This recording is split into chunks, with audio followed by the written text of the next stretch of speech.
Yeping ketiga dengan judul cerita Tim Hore yang gak punya bakat. Di sebuah kampung kecil yang damai, ada geng yang beranggotakan 4 orang.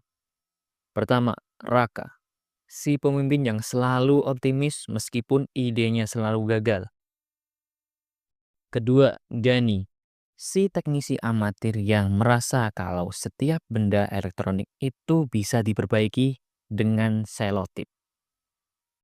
Ketiga, Tika, satu-satunya cewek yang paling waras meski sering kalah debat ketika penyampaian ide yang diberikannya.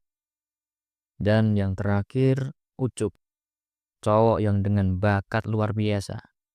Luar biasa dalam membuat masalah.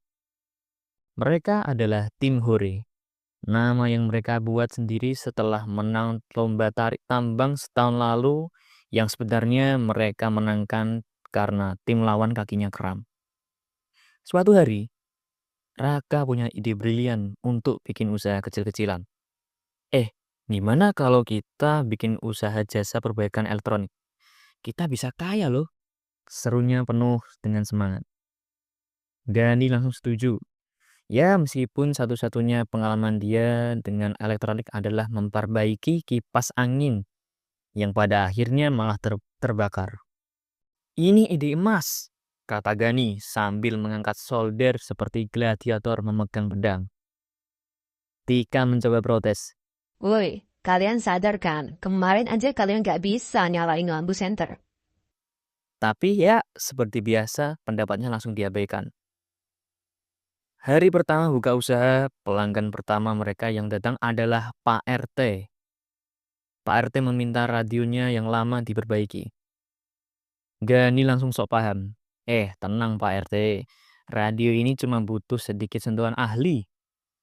2 jam kemudian, radio itu bukan hanya tidak menyala, tapi malah mengeluarkan bau gosong. Ucup yang panik mencoba menutupi kesalahan mereka dengan berkata, Pak RT, ini inovasi. Radio ini sekarang bisa jadi pengharum ruangan. Pak RT hanya menatap mereka dengan kening berkerut sebelum membawa radio pulang. Setelah insiden itu, Tika memutuskan mengambil alih. Kalian semua, denger nih. Kalau kalian gak mau bikin usaha ini bangkrut sebelum jalan, kita perlu strategi. Ia lalu memutuskan ide untuk bikin warung keliling dengan sepeda motor. Raka langsung setuju, dan tanpa pikir panjang, mereka mulai menghias motor butut Gani dengan tulisan Warung Hore Keliling pakai cat pilok. Ketika mencoba keliling kampung, motor itu malah mogok di depan rumah Bu Endang. Tetangganya yang terkenal cerewet. Apa ini? Motor jualan atau pizza hias? Komentarnya membuat geng itu mati kutu. Meski selalu gagal, mereka tak pernah kehabisan akal. Ucup suatu hari membawa ide yang gila. Jual es batu rasa. Ini masih tanda kutip loh. Es batu rasa. Jadi kita kasih nama keren kayak es batu stroberi. Padahal isinya sih cuma es batu dikasih sirup. Jelas Ucup penuh semangat. Raka langsung setuju. Meskipun Tika sudah pasang muka lelah, Ini jelas banget di penipuan, Cok. kata Tika. Tiap rencana tetap jalan. Dan mereka mulai menjual es batu rasa ke anak-anak kampung. Namun hebatnya, jualannya ini kok malah laku keras.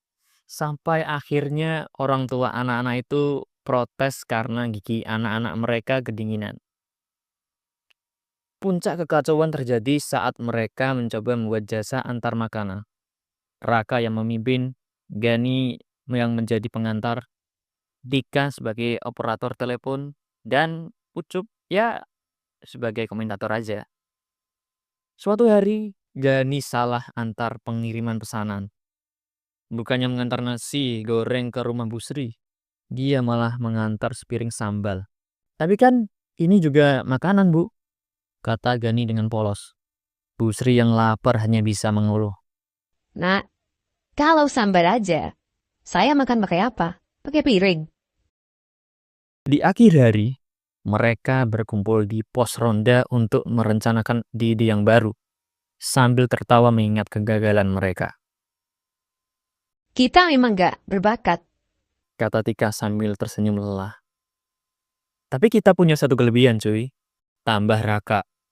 Apaan? Bikin malu, sahur Ucup dengan cepat.